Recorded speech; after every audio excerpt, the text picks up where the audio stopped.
In 3.5, we are going to solve inequalities using multiplication or division. I'll discuss with you the multiplication property of inequality.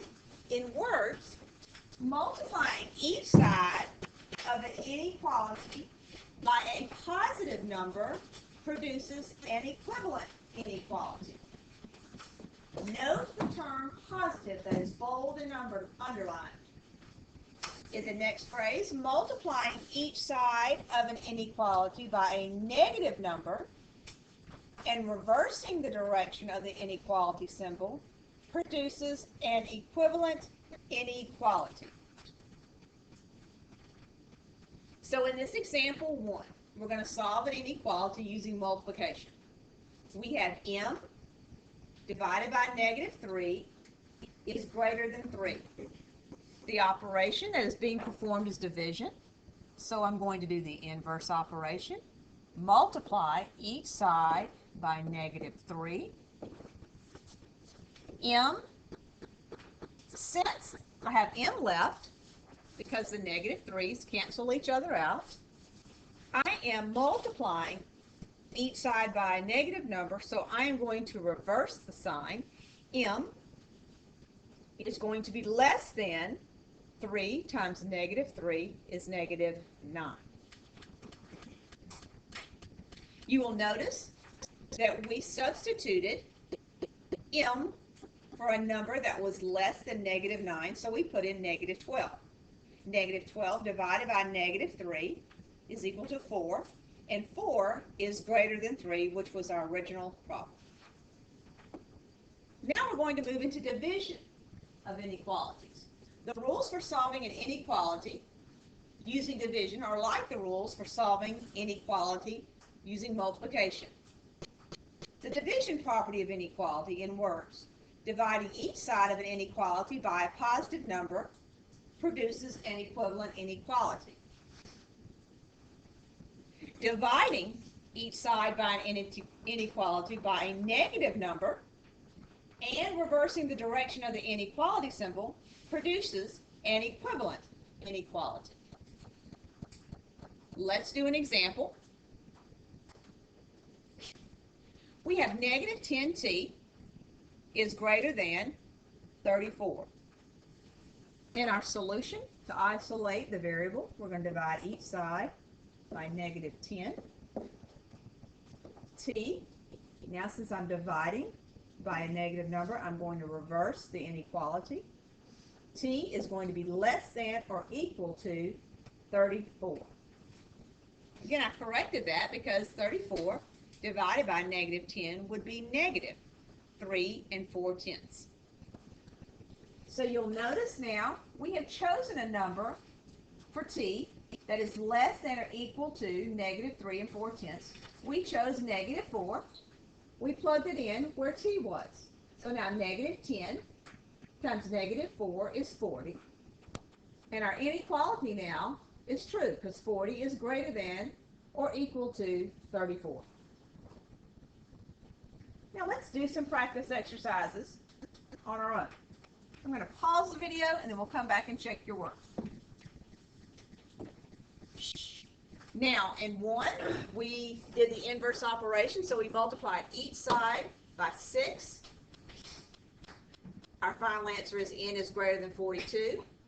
Number 2, we multiplied each side by -4, which means we are reversing the inequality, which makes t greater than or equal to -32. So in number 3, our operation is multiplication, so we're going to divide each side by 2. So x is going to be greater than -4.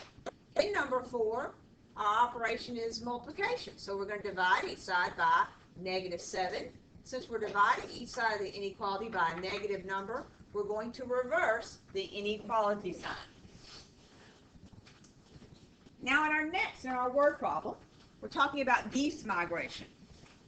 Some flocks of Canada geese can fly non-stop for up to 16 hours.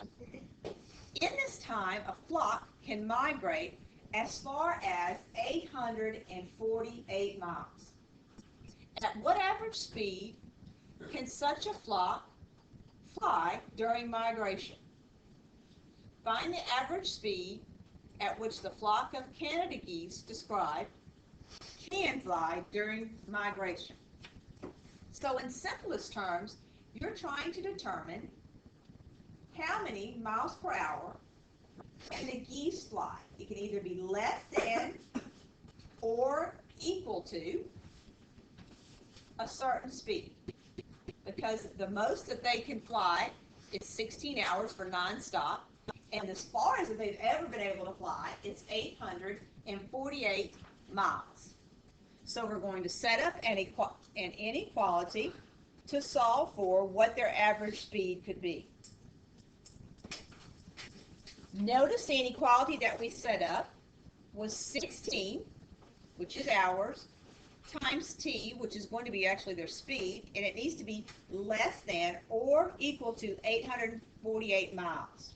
We divided each side by 16 and found out that their speed needs to be either less than or equal to 53 miles per hour.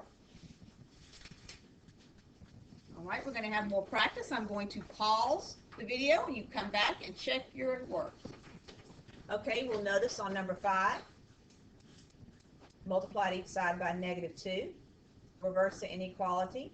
V is greater than 16. So whatever you put in there for V, it needs to be greater than 16 for the inequality to be true. Number 6, we divided each side by 8, which makes B greater than 4. So any number greater than 4 will make the inequality true. And on number 7, we divided each side by -6. The solution is -9, but we reversed the inequality because we divided each side by a negative number. In our last word problem, while training for a marathon, you try to consume at least 2,400 calories each day. For each meal, you like to eat at least 500 calories. You choose to eat pasta that has 200 calories per cup. How many cups should you eat? I'm going to pause the video and let you write an inequality, and then I'm going to ask for you to solve it. Remember, it's a word problem, so you need the answer to be complete with the word in it. So notice that in this word problem, there's some information there that you really do not need in order to solve the word problem. And that is that you try to consume at least 2,400 calories each day. But for one meal, you like to at least eat 500 calories. You choose to eat pasta that has 200 calories per cup. So you take 200 times C, which would be 200 in each cup, and it needs to be greater than or equal to 500. You divide each side by 200. Your cups need to be greater than or equal to 2.5 in order for you to meet the calorie limit that you want to prepare for your marathon.